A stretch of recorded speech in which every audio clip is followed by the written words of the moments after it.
The RV was prepped last night, so there wasn't a whole lot to do this morning.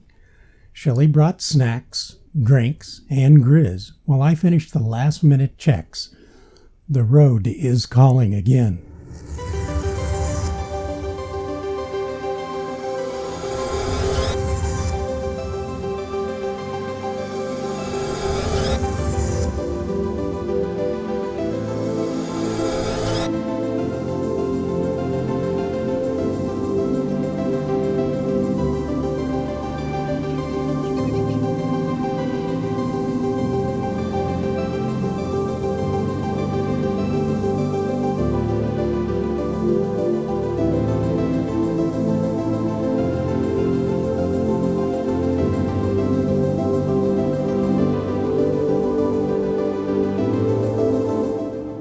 We actually started a little earlier than usual and were wheels up around 10 a.m.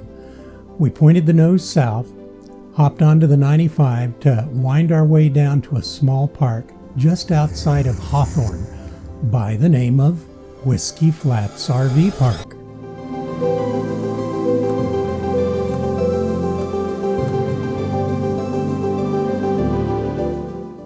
Shelley did find some interesting info about the area.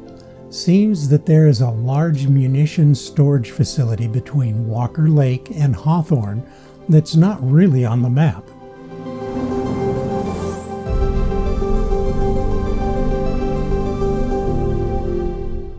Now, Google says about 2 hours and 5 minutes, but we're planning for closer to 3 as it is around 123 miles. We get in with plenty of time to set up and get our groove on. We took Grizz for a little walk-run to give him some exercise and hopefully tire him out some.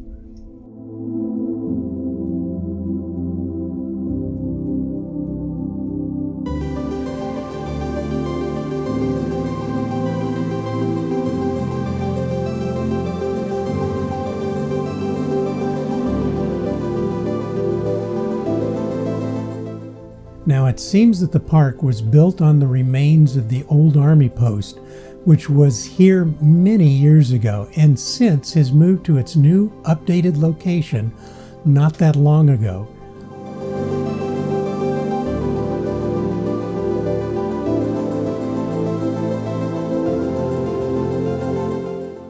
It is a nice no-frills park to get full hookups and a good night's rest.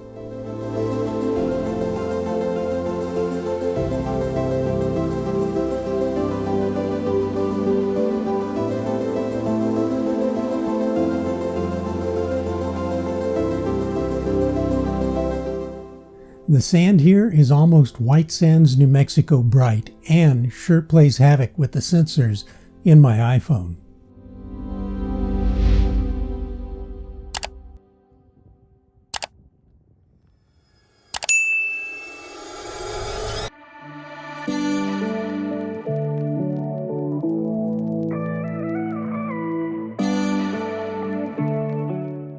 The next morning, we break down and load up for our run through Tonopah.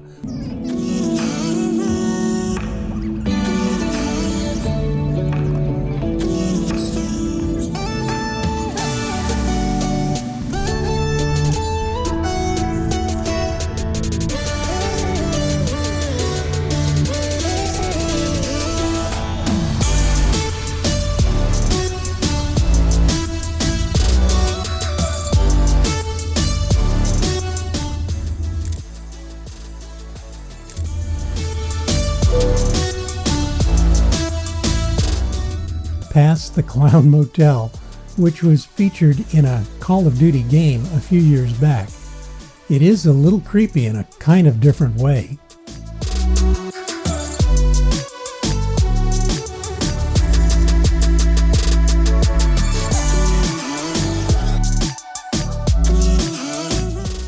This is the real.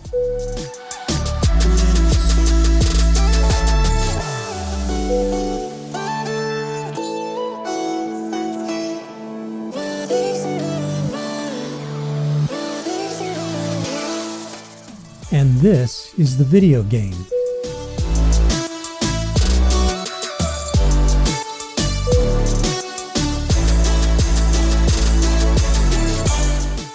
Take a look if you're ever passing through.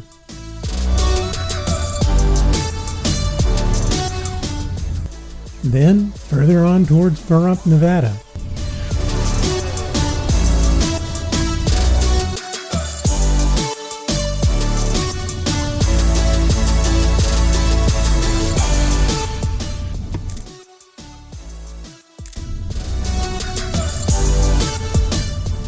And a gorgeous park called the Nevada Treasure RV Resort. This place is big and has a lot of amenities. You can even purchase some of the sites, which include small cabanas with barbecues, shade huts, and all kinds of wild lighting.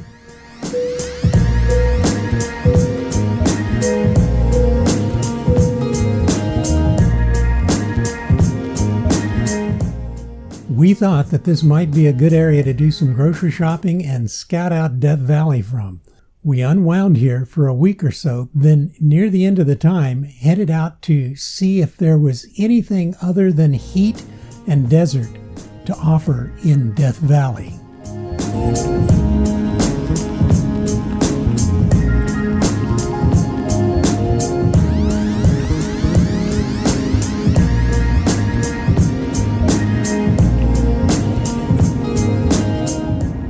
We passed an interesting sight on our way. Seems that fellow journeyers would take advantage of the large expanse of open land and just pull off to rest for a while. But this one place is actually marked on Google Maps as Desert Campsite. We would check it out a little closer on our way back from the Death Valley Visitor Center.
So once here, we picked up pamphlets, looked around, talked to a few friendly rangers, and one grumpy one who didn't want Grizz inside. The nice ones gave us some tips on places, that is, must-sees in the park, and then we headed back to the Nevada Treasure. Now, we did pull into that desert campsite and were amazed at what we found. We decided that rather than staging in Pahrump, we would bring the RV here and boondock for 3 or 4 days to get a good look at Death Valley, then move on south again.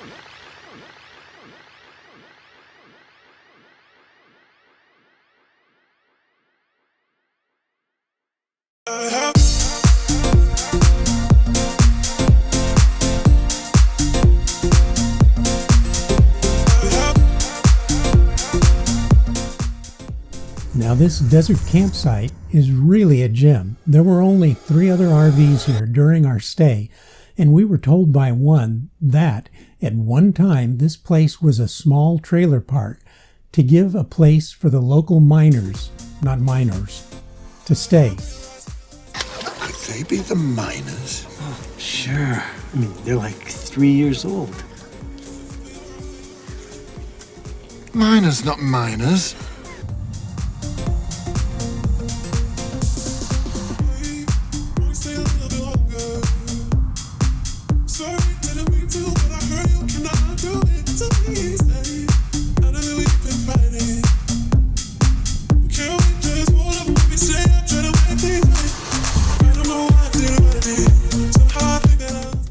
Today the park has been mostly dismantled. All that is left are pads which were either patios or places to park their trailers. You can see stands for some kind of tanks, power feeds cut off at the ground level, and even a very large pad that what appeared to be a filled-in pool and office or community room.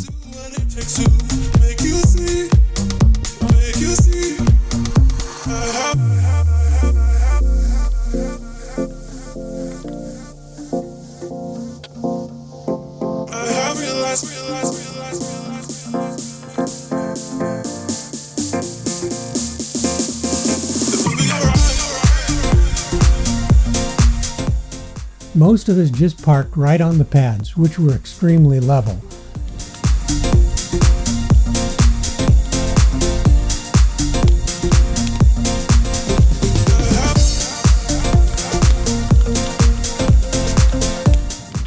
No one or thing nearby for miles, beautiful night skies and nearly no evening traffic noise, and makeshift stone fire rings at almost every site.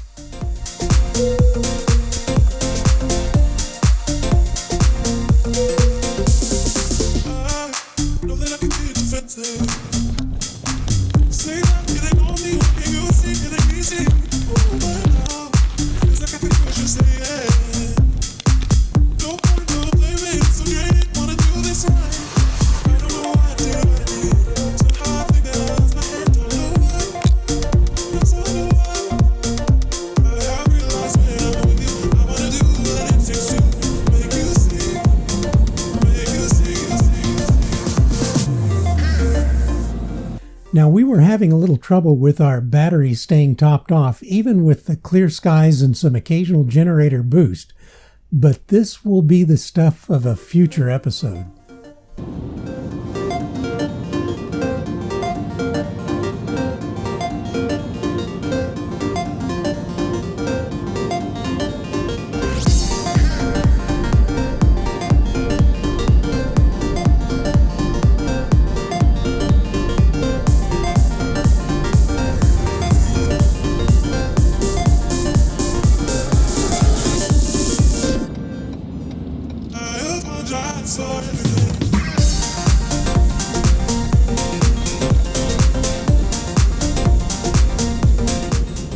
In the morning, we loaded Grizz up and headed to our first stop and short hike of the day, Zabriskie Point, named for Christian Brevoort Zabriskie, Vice President and General Manager of the Pacific Coast Borax Company in the early 20th century. Yes, the company's 20 mule teams were used to transport borax from its mining operations in Death Valley. Oh my gosh, your dog is so cute!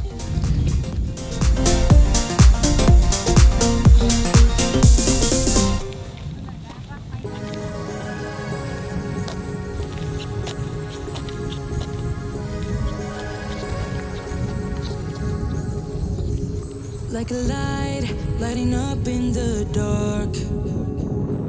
You make it right, I forgot how to act. It's so classic. Every time you make me nervous and I lose my words. It's been a while since I forgot the most simple words. I feel calm when you're around, like nothing can break me.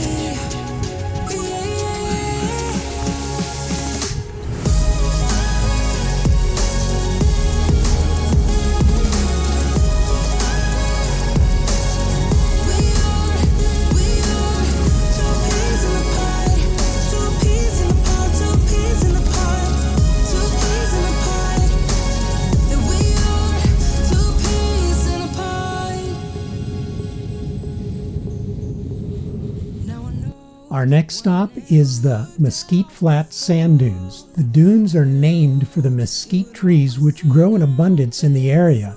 But every time we start a fight, we always stop in time. We both know how to be gentle, never cross the line.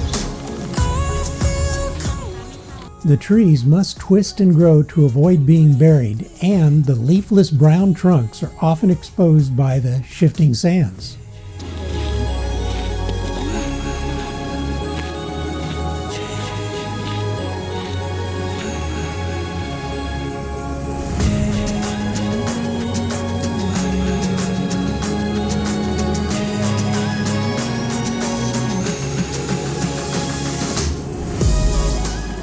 Like Grizz's Carrier, leave a comment below asking about it and we'll fill you in.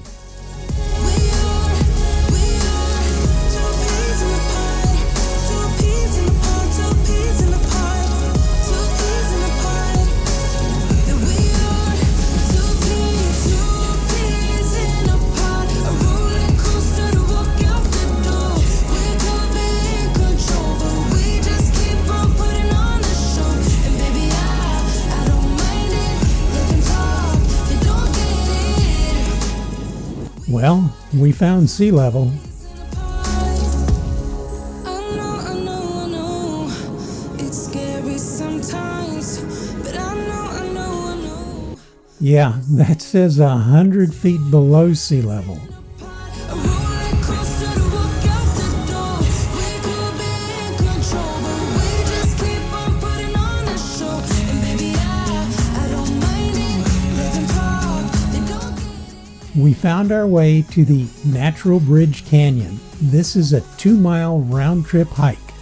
The gravel floor of the canyon and an elevation change make walking in kind of a chore, but coming back down is a whole lot easier.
Death Valley wasn't really high on our radar, but kind of a curiosity we have both wondered about.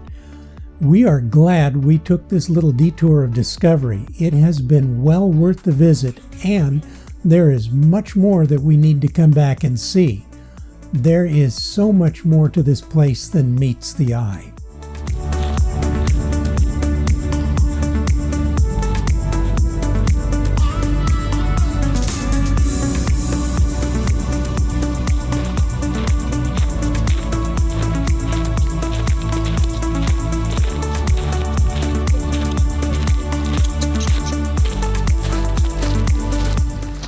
For now, back to our desert campsite to rest up, clean up, and get ready for another travel day in the morning. Hey, thanks for sharing the ride with us. We'll be looking for you again next week on a really long travel day to another boondocking location, this time in Quartzsite, Arizona.